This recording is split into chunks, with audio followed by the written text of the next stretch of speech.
Ancient text from both Sumerian cuneiforms and Egyptian books suggest the Great Pyramid as a place to resurrect the dead. Could there be another hidden message? There is an ancient code to be found within the Great Pyramid. It's within the geometry, not just of the pyramid itself, but its relationship to the other two main pyramids of the Giza Plateau. Having studied this for a number of years, it seems to be related very much to do with the idea of the music of the spheres, the idea that there is some kind of connection between the primal tones of the universe itself and their relationship to the creation of form and structure in the physical world, and that to somehow attune and enhance this connection, that certain proportions have to be constructed into the design of the pyramid and also the geometry of the landscape itself. And these seem to reflect the musical intervals, in particular those which are known as the perfect fourth, which has a ratio of 4:3, and those known as the perfect fifth, as a ratio of 3:2, one of which is an inverse form of the other. If the Great Pyramid is indeed a construction to harmonize creation, wherein lies the code to such a great power? Many people don't know this, but in fact it's not a four-sided pyramid. It has a very slight concavity on each side, making it an eight-sided pyramid. Now, the minute you do this, you not only complicate the design tremendously, but it produces rather bizarre geometry. So, this geometry, when we analyze it, produces numbers. Numbers keep popping out. Numbers that shouldn't be there. Things like universal constants. That has been known for over 100 years. The phi constant, the golden ratio, but we have now strange numbers like Euler's number coming up in the design. Could this geometry produce a message? The Great Pyramid is situated within a whisker of latitude 30. It seems like the latitude choice was derived from astronomy, because there's a lens effect of the atmosphere of the Earth, and when you take that into account, the tiny error shy of latitude 30 goes away. They were on astronomical latitude 30, if you like. It seems like a very deliberate choice, because it's not a random latitude. It's 1/3 of the way between the equator and the North Pole. This is just one of the many ways, I feel, in which the Great Pyramid deliberately and purposefully speaks to our planet. The next way it does that is that it is aligned. And if you take upon yourself the project of building a pyramid and aligning it to true north, south, east, and west, you wouldn't make any error at all. There is an error in the Great Pyramid. It's tiny. It's 3/60ths of a single degree off true north. This is almost eerie precision because the scale of the monument is so huge. This thing is 481 feet high. It has a footprint of slightly more than 13 acres. It weighs 6 million tons. It consists of 2.5 million individual blocks of stone. You're taking that whole gigantic mountain of stone and you are aligning it within just 3/60ths of a single degree of true north. We're not talking about magnetic north, which varies. We're talking about astronomical north, the true north of this planet.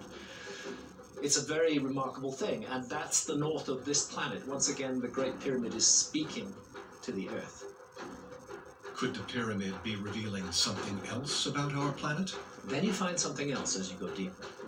Start measuring the Great Pyramid. Measure it very, very, very precisely. Measure its base perimeter, and then measure its height. And scale those numbers up. What you find is that at a scale of 1 to 43,200, and I'll explain why that's not a random scale in a moment. On a scale of 1 to 43,200, the dimensions of the pyramid give you the dimensions of this planet. In other words, if you measure the base perimeter of the Great Pyramid and multiply it by 43,200, you get the equatorial circumference of the Earth. And if you measure the height of the Great Pyramid and multiply it by 43,200, you get the polar radius of the Earth. So in all those centuries and millennia, when our ancestors went through the Dark Ages and didn't even know that they were living on a planet, let alone the dimensions of the planet, all they ever had to do was go accurately measure the Great Pyramid. Multiply those numbers by 43,200, and they have the dimensions of our planet. Could this be the evidence to suggest that ancient places like the Great Pyramid are here to always show us our place in the stars? Egyptologists are aware of this, but they say it's a total coincidence. There's no significance to it whatsoever, as far as Egyptologists are concerned. And you know, if the scale were something different, if it were 1 to 57,000 or 1 to 42,000 even, they could be right. The reason they're not right is that the scale is not random. The scale is defined by a key motion of the Earth itself. Our Earth, as well as spinning on its own axis, has a wobble on its axis. That's called precession. Rather, the effect that you get if you set a spinning top spinning. As it begins to slow down, it begins to wobble, and the top of the top begins to transcribe a circle. The Earth does that.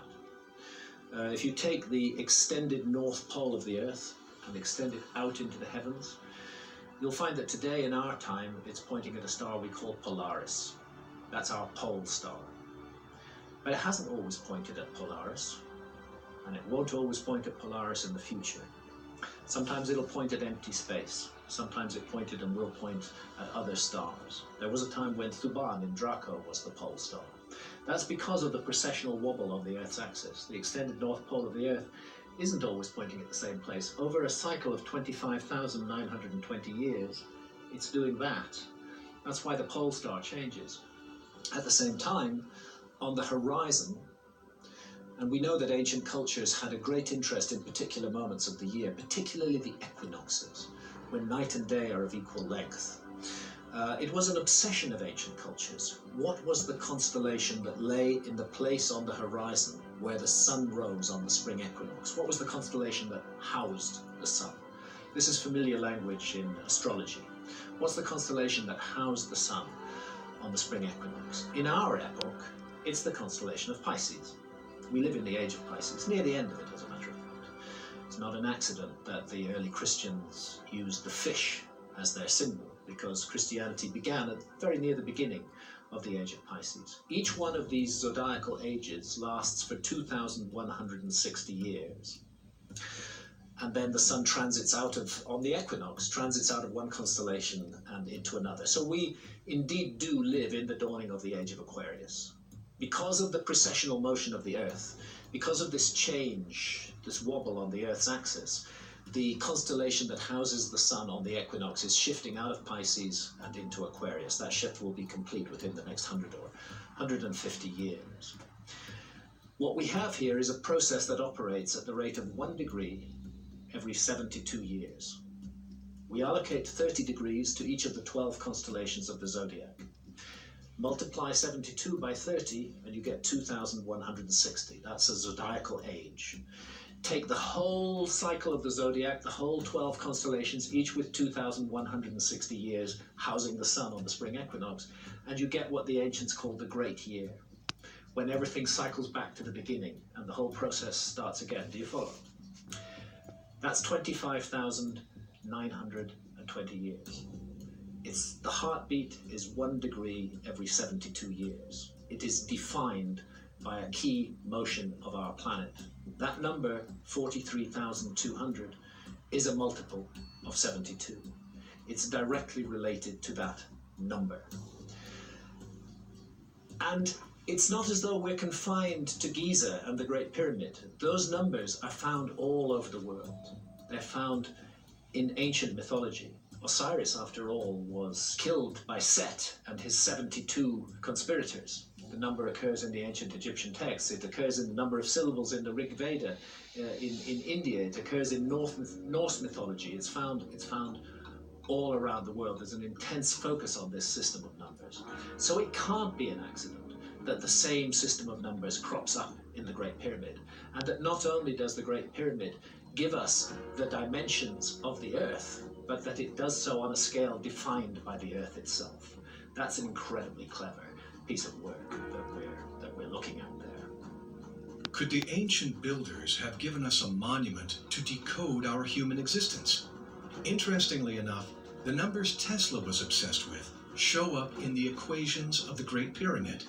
The numbers Graham has concluded from his research on the pyramid are 72, 43,200, 600, 30, 25,920, and 2,160.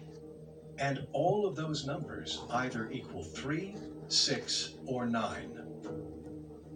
Then let's give you one more example. Let's track east from Giza.